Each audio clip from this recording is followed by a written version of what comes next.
Hello दोस्तों, नमस्कार। कैसे हैं आप?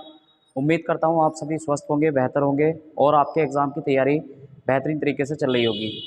प्यारे दोस्तों, आज की इस वीडियो में हम अपने टॉपिक ज्वालामुखी के भाग नंबर 2 को कवर करेंगे। तो दोस्तों देखिए, पहली वीडियो आपकी प्लेलिस्ट में है। यदि आपने अभी तक पहली वीडियो नहीं देखी है तो आप प्लेलिस्ट से जा करके उसको भी देख सकते हैं। तो आइए दोस्तों, शुरू करते हैं अपने मज़ेदार क्वेश्चन सेशन को। हर रोज गिरकर भी मुकम्मल खड़े हैं, ए जिंदगी देख मेरे हौसले तुझसे भी बड़े हैं। तो दोस्तों, अपने हौसले को आप बरकरार रखें। अपने आगामी एग्जाम के लिए लगातार प्रयास करते रहिए, मंजिल आपकी होगी दोस्तों। चलिए जल्दी से बढ़ते हैं अपने क्वेश्चन सेशन की ओर। आज का हमारा पहला प्रश्न है, फोसा मैग्ना है। तो दोस्तों, फोसा मैग्ना क्या है? ये ज्वालामुखी है। दोस्तों, अगर फोसा मैग्ना की बात करें तो फोसा मैग्ना ये आपका ज्वालामुखी जापान में पड़ता है।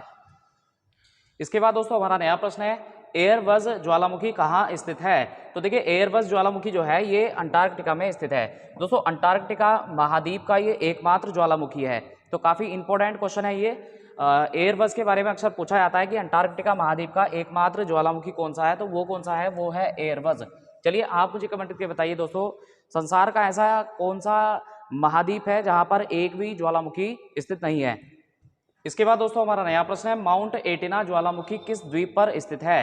तो देखिए, माउंट एटिना जो ज्वालामुखी है ये इटली देश में है और द्वीप पे कौन से है? ये सिसिली द्वीप पर स्थित है। तो हमारा नया प्रश्न है, निम्नलिखित में से कौन सा एक ज्वालामुखी पर्वत नहीं है? तो देखिए, इनमें से कौन सा एक ज्वालामुखी पर्वत नहीं है? तो ये है बासजेज। दोस्तों, इसके बाद हमारा नया प्रश्न है, विसुवियस ज्वालामुखी किस देश में स्थित है? तो विसुवियस ज्वालामुखी ये दोस्तों इटली में स्थित है। में से किस प्रकार के ज्वालामुखी में सर्वाधिक विस्फोटक उद्गार होता है? तो दोस्तों देखिए, सबसे ज़्यादा जो विस्फोटक उद्गार देखे जाते हैं ये आपके देखे जाते हैं पिलियन तुल्य ज्वालामुखी के अंतर्गत। इसके बाद दोस्तों हमारा नया प्रश्न है, पेले के बाल का संबंध निम्न में से किस प्रकार के ज्वालामुखी से है? तो दोस्तों, इस प्रश्न का हमारा सही आंसर है हवाई तुल्य ज्वालामुखी। देखिए, पेले के बाल क्या होते हैं दोस्तों? जब ज्वालामुखी उद्गार के समय में ये लावा ऊपर की ओर धरातल को तोड़ करके गिरता है, तो ये दोस्तों जब छोटी छोटी बूंदों के रूप में नीचे की ओर गिरता है तो उसी को हम पेले के अश्रु या फिर पेले के बाल के नाम से पुकारते हैं। मित्रों, इसके साथ साथ एक महत्वपूर्ण बात और आप मैं सभी से कहना चाहूँगा। देखिए, जितने भी क्वेश्चन आप लोगों से मैं वीडियो में पूछता हूँ उनका आंसर आप कमेंट जरूर किया करें, क्योंकि इससे आपकी नॉलेज में काफ़ी बदलाव होगा और आप अच्छे खासे क्वेश्चनों को फिर कर रहे होंगे। दोस्तों देखिए, हम 20 क्वेश्चन नहीं कर रहे हैं, हमारा टारगेट 20 क्वेश्चनों को करना नहीं है। देखिए, इसके अलावा भी मैं आपको 20 से ज़्यादा क्वेश्चन वीडियो में बता ही देता हूँ और साथ ही साथ आपको 10 से ज़्यादा क्वेश्चन पूछ लेता हूँ। तो कुल मिलाकर के एक जो वीडियो है हमारा वो 50 से भी ज़्यादा क्वेश्चनों का हो जाता है।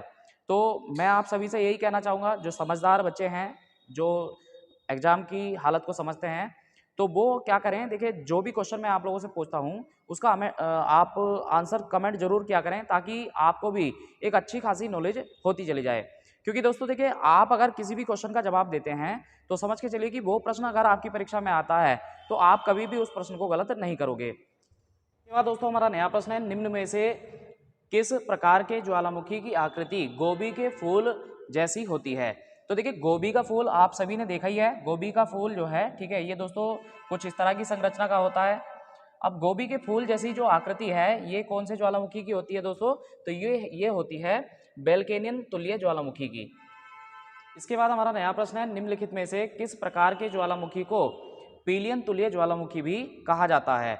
तो दोस्तों देखिए, पीलियन तुल्य जो ज्वालामुखी है, ठीक है, ये हम विसुवियस ज्वालामुखी को कहते हैं। इसके बाद दोस्तों हमारा नया प्रश्न है, पृथ्वी की सतह के नीचे द्रवभूत सेल क्या कहलाती है? तो दोस्तों देखिए, कल मैं आपको बता चुका हूं कि जब हमारी पृथ्वी के रेडियो एक्टिव पदार्थ विघटित होते हैं तो हमारा जो धरातल है, अंदरूनी जो पदार्थ है वो पिघल जाता है और इसी पिघले हुए पदार्थ को हम मैग्मा के नाम से दोस्तों पुकारते हैं। जब देखिए ये मैग्मा धरातल पे आ जाता है, ठीक है, यानी कि अंदरूनी भागों से निकल करके बाहर की ओर आ जाता है, तो इसी को दोस्तों फिर लावा कहते हैं। दोस्तों इसके बाद हमारा नया प्रश्न है, निम्नलिखित में से किसे प्रकृति का सुरक्षा वाल्व कहा जाता है? तो देखिए, प्रकृति का सुरक्षा वाल्व दोस्तों ज्वालामुखी को कहते हैं। देखिए, इसके पीछे कारण क्या है? कारण यह है कि हमारी पृथ्वी प्रारंभिक समय में एक दहकता हुआ तारा हुआ करती थी। धीरे धीरे पृथ्वी हमारी शांत हुई है और ऊपरी जो लेयर है इसकी वो मनुष्य के लिए, जीवों के लिए रहने के लिए सफिशेंट हो गई है। लेकिन दोस्तों आज भी हमारी पृथ्वी के अंदरूनी भाग में देखिए, हमारी पृथ्वी का जो केंद्र है वो आज भी द्रवित पदार्थों से भरा हुआ है। तो ये देखिए जो स्थिति है बनी हुई, ये समय समय पे क्या होती है, बाहर आती रहती है लावा के रूप में। अगर ये बाहर ना आए तो देखिए पृथ्वी में बहुत बड़ा विस्फोट होगा और पूरी पृथ्वी जो है तहस नहस हो जाएगी। तो समय समय पे पृथ्वी की जो हीट है वो धीरे धीरे निकलती रहती है ज्वालामुखी के माध्यम से, और इसी कारण से इसे प्रकृति का सुरक्षा वाल्व कह दिया गया है दोस्तों। इसके बाद हमारा नया प्रश्न है, ज्वालामुखियों के बारे में निम्न में से कौन सा कथन सत्य है। तो देखिए दी गई सारी जो सूचना है ये बिल्कुल सत्य है। इसके बाद दोस्तों हमारा नया प्रश्न है, निम्नलिखित में से कौन सा ज्वालामुखी के उन 3 वर्गों में शामिल नहीं है जो उनके उद्भव की आवृत्ति के आधार पर वर्गीकृत किए गए हैं। ऐसा जो ज्वालामुखी है, ठीक है, वो यौगिक ज्वालामुखी नहीं है। देखिए कल मैं आपको बता चुका हूं कि ज्वालामुखी के उद्गार के आधार पर अगर हम बात करें या फिर उसके संचालन के आधार पर बात करें तो ये 3 प्रकार उसके होते हैं और तीनों प्रकार में यौगिक ज्वालामुखी नहीं होता है। दोस्तों चलिए आप मुझे कमेंट करके बताइए कि इनमें से जागृत, प्रसुप्त और मृत ज्वालामुखियों में से कौन सा ज्वालामुखी हमारे भारत में नहीं है। इसके बाद दोस्तों हमारा नया प्रश्न है, किस ज्वालामुखी में अक्सर उद्गार होते रहती है। तो देखिए इस प्रश्न का हमारा सही आंसर है जागृत ज्वालामुखी। दोस्तों जागृत जो ज्वालामुखी है या सक्रिय या एक्टिव जो ज्वालामुखी है ये लगातार चलता रहता है और इसी कारण से इसमें उद्गार अक्सर होता रहता है। इसके बाद हमारा नया प्रश्न है, किस ज्वालामुखी में ऐतिहासिक काल से उद्गार नहीं हुआ है। तो दोस्तों ऐसे जो ज्वालामुखी हैं ये होते हैं मृत ज्वालामुखी, जिसमें बहुत लंबे समय से उद्गार नहीं हुआ है। इसके बाद दोस्तों हमारा नया प्रश्न है, मोना लोआ उदाहरण है। तो देखिए मोना लोआ की अगर बात करें तो ये एक सक्रिय ज्वालामुखी है। दोस्तों चलिए आप मुझे कमेंट करके बताइए कि अंडमान निकोबार में स्थित जो बैरन ज्वालामुखी है ये किस प्रकार का ज्वालामुखी है। इसके बाद दोस्तों हमारा नया प्रश्न है, क्राकाटोआ ज्वालामुखी निम्न में से किस द्वीप समूह में स्थित है। तो देखिए ये पाया जाता है स्प्रेटली द्वीप समूह में। दोस्तों ये जो द्वीप समूह है ये दक्षिण चीन सागर में स्थित है। तो हमारा नया प्रश्न है, निम्नलिखित में से कौन सा युग्म सुमेलित नहीं है।